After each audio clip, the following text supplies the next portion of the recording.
So for the final quick clip of the day, is it positive? I have no idea. It just says Nikki Haley ... Oh no, that one's not. That one's not positive. Oh, you've seen it. I haven't, so I'm about to go ahead and roll the clip. You broke the rules, damn it. Roll the tape. Quick clips. We're supposed to react. You weren't supposed to look. I haven't seen it. I saw something. Oh, okay. I saw a post, but I didn't watch a video or nothing. Oh, respect. Let me chill out there. Hold on, let me make sure this is open in the right clip. It says the video is unavailable. Really? Yeah. It got taken down? Looks like it has. Hey, good. No. That's my positive energy. That's crazy. Hey, won't he do it? Won't he do it? So something positive. Where are the men that be wearing suits? All the deadbeat dads that's doing this, the wearing the nice suits and walking down the streets. They ain't walking down the streets. They in church. Play that audio from that guy earlier for men's mental health awareness. Oh, she was playing in the bathroom to that one. All right, so since it's Men's Mental Health Awareness Month, this last quick clip, we're gonna go ahead and jump into something that's a little bit on topic. Let's go ahead and check it out. We got Slink Johnson on 85 South talking about men's mental health. Let's go ahead and jump in, man. Comedian Slink Johnson, one of my favorites. He's hilarious. If you ever watched like Black Jesus, yeah, man, that's my man. Hilarious, mad funny.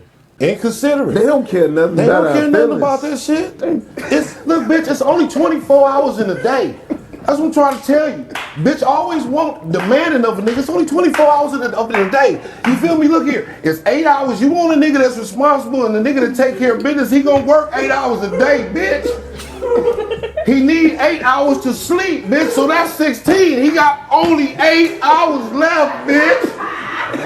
You know a good, faithful black man, God-fearing black man gotta go to church and worship God, bitch. He need at least 2 hours out that 8 to do that. Oh my God. And he love and respect his mama so goddamn much that he gotta devote 2 hours out his day to go make sure his mama got everything that she needs. Because he is the one that holds his family down. That leaves him only 4 hours. And out of them 4 hours, it is imperative that that brother gets to fellowship with his partners in the trap and do real nigga shit. You understand what I'm saying? You bitches are so selfish. What's wrong? I give you that hour. What's wrong with that? What the fuck is wrong with that? That real spirit done came in here. I'm talking about a real ass spirit. Fuck that. Oh man, Los is sick. Los so funny, bro. Real spirit. Dog, have you ever felt like there was just not enough hours in the day? Because that's really all he's saying. All he's saying is absolutely there's not enough hours in the day for the way that. And you could take this out of the relationship realm and just be like, the way that motherfuckers like to pressure each other. There's just not enough hours in a day for the way that motherfuckers just want you to do everything and be everything for them. It's like, bitch, I work 8 hours. I got to sleep some of these hours. I got to do X, Y, and Z. And you want me to do what? You're mad at me for missing your DM? That's what you want? Like, all of this because I didn't respond to your text? Yeah, like nigga, what? Yeah. I think a majority of other people don't be doing shit. Can't say that in a world where, like, I don't know. We talking about a country where what percentage of people is working 2 jobs minimum, like 2 full-time jobs minimum, like. Especially we're talking about, like, if we're talking about big cities, they can get 2 jobs because this job market. Y'all lucky if y'all getting one. Depends. There's a lot of projections that show that there's a lot of jobs available. It ain't the ones you want, and a lot of those jobs, but they're out there. And a lot of those jobs are not flexible to work with any other jobs. Depends. Yeah, because that part true unless you do, you subscribe to the overnight life. Mm-hmm. You know what I mean? There's ways where it works. Because it is difficult now, but there's ways where it works. Because I'll say this, I got homies that live in Cali, I got homies that live in Atlanta, I got homies that live in certain places. 2 jobs is the minimum. 2 jobs is the very minimum. They need 4. Yeah, 2 jobs is just them. You need 2 jobs to be a broke nigga. Let's start there. To qualify as a broke nigga, that's being okay. I'm not poor. Like, I have a home. I have these things. Doesn't mean I can afford it. but I have enough money to be in the realm where I be scraping. You need 2 jobs for that. Right. Like, then God forbid you take a girl to dinner at a Cheesecake Factory. Right. Oh God. But like, I feel like, especially you look at those places, you look at New York, like, especially if somebody lives in Harlem, you look at, Midtown, you look at those areas, we're talking about places that in order to qualify just to rent there, you need to make a minimum of $140,000, $150,000 a year. Yeah. And these are not, you're not even in Manhattan yet. Like, you're not even in this is downtown, this is the Ritzy or whatever. That's to get the regular apartment. You got to qualify. Oh, yeah, you got to make 3 times as much as whatever the rent is. Yeah. Niggas' rent is so high that 3 times as much is, you're a 1%er now. Like, to have an apartment on this street, you need to be in this country a 1%er. That's why PPP season was going crazy. Right. They had to get that back. Like, this shit is crazy, man. It makes sense to me why so many people are so irritated. It makes sense to me why so many people fade out. I'll say I'm one of those people who I crash out when it comes to like working hard and it comes to like I'm a shark. I'm one of those niggas that I feel like if I stop swimming, I'm gonna drown. So like I focus in on things and I get super OD focused and I just ram and I give it everything that I got. But when I'm done, nigga, I am cold. It's done. I need weeks and weeks of time where don't nobody look at me. Don't you fucking talk to me. I need that. And I think what that ends up doing is you end up losing connection to people. You end up losing track of people. You end up, because there's so many little people. There's so many people that. Little people. Little people is crazy. Come on, Freudian slip. You heard that, little people? I ain't gonna lie. I'm one of those people who. Look how he thinks of other people. Right. I don't.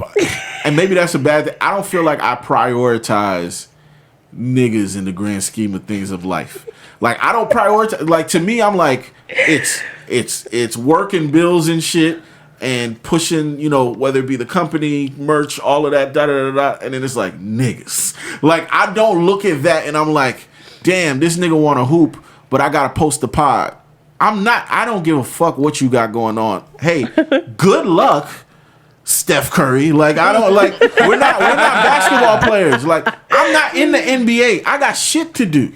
See, I did that last year, but this year I prioritized friendships. That sounds like a fun year to live. It's not, because I still got work. I'm tired. I'm exhausted. See? And it's like, it doesn't make things any better to not.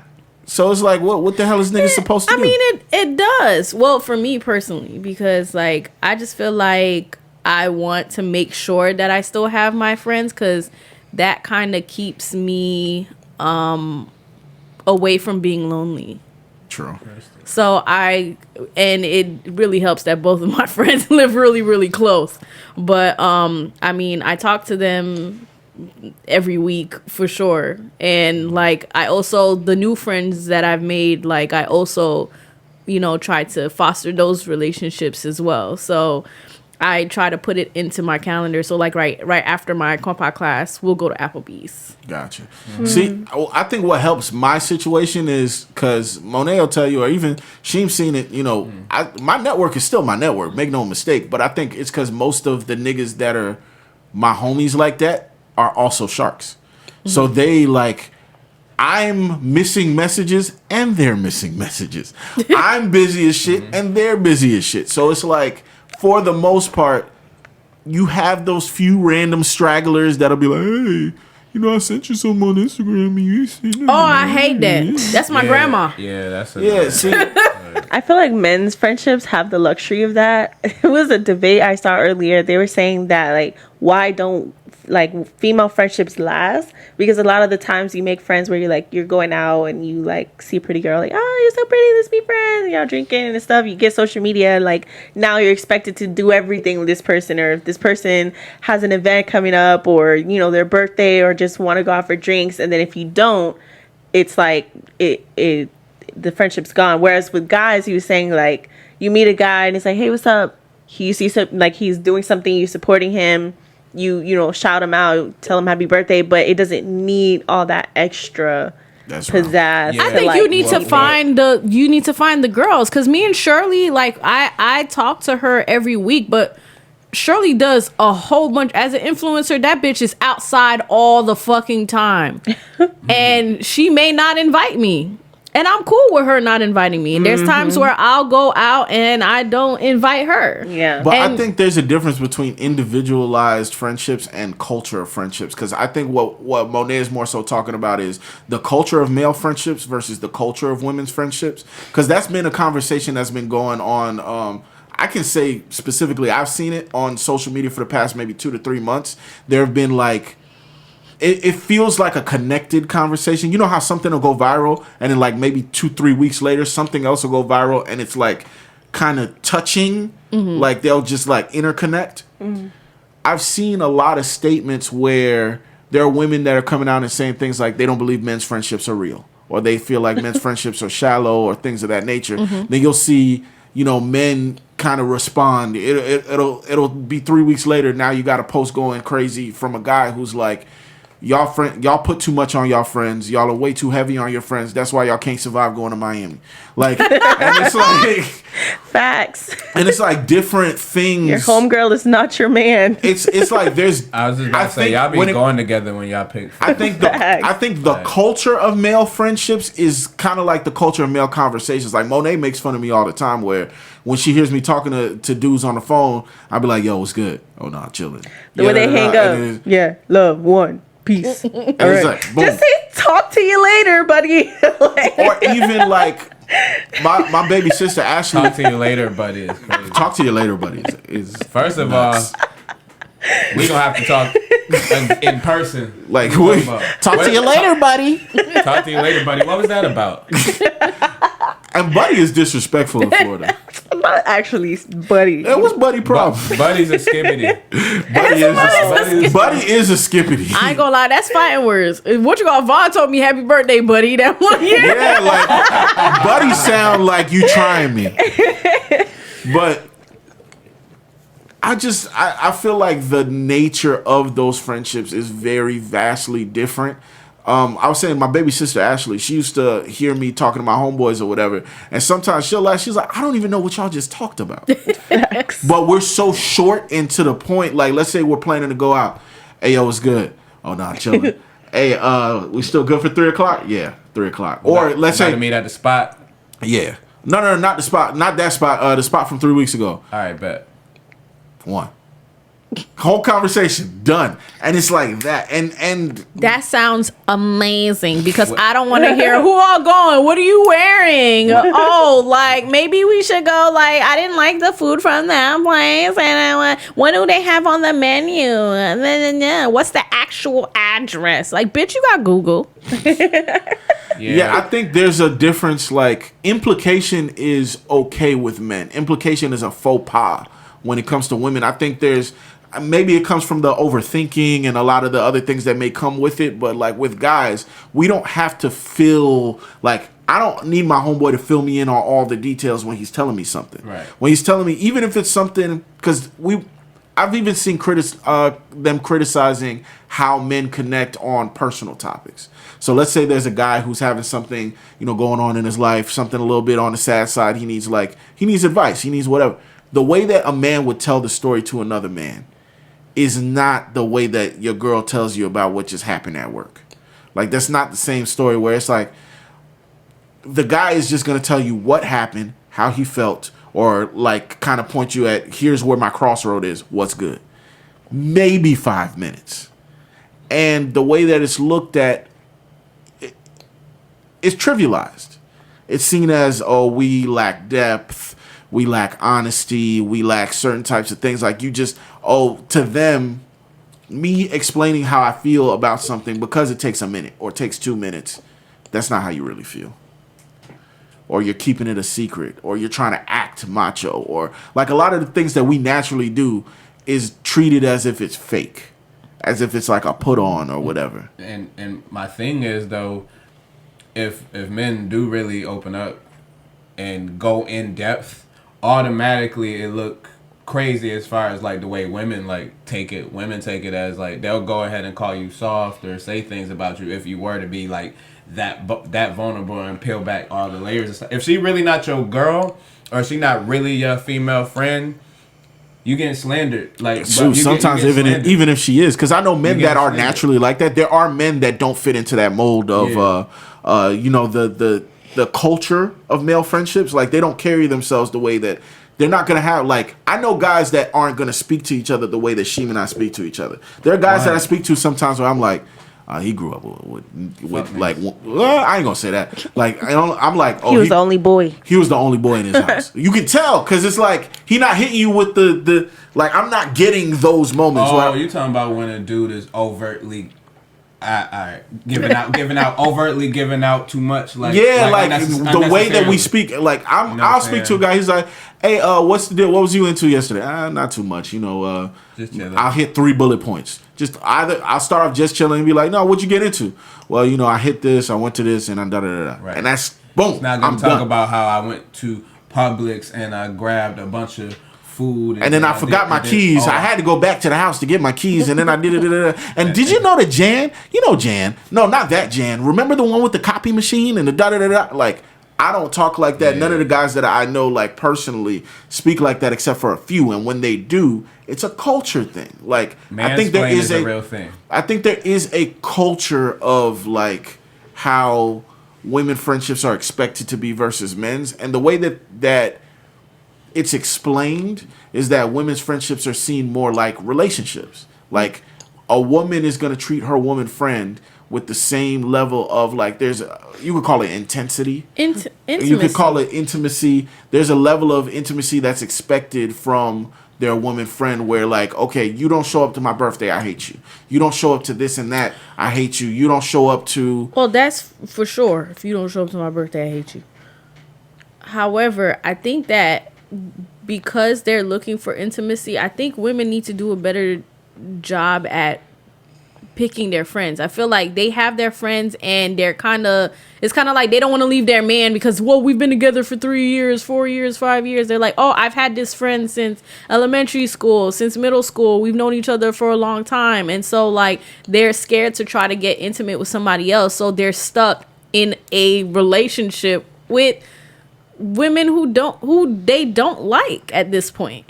Yeah, and that turns into the women in the bathroom trying to make new relationships, trying to find a new man. That always was strange to me. I don't know too many women who have friendships that last that long.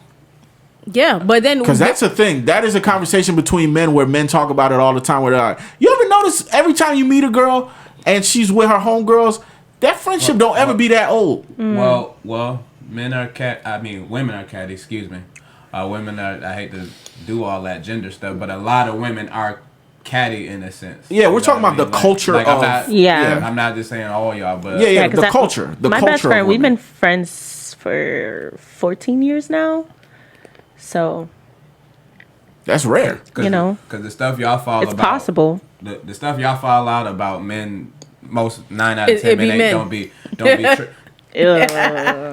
If you fall out over a man, y'all wasn't friends to begin with. And then with men and women, at least what I notice in the difference in dynamics is, like, men do it too, though, or where they might talk crap about each other, but them type of guys, and we're not talking about them type of guys, right? Well, if we're talking about the culture of men, a good way to give an example of that is looking at situations where no one knows each other, right?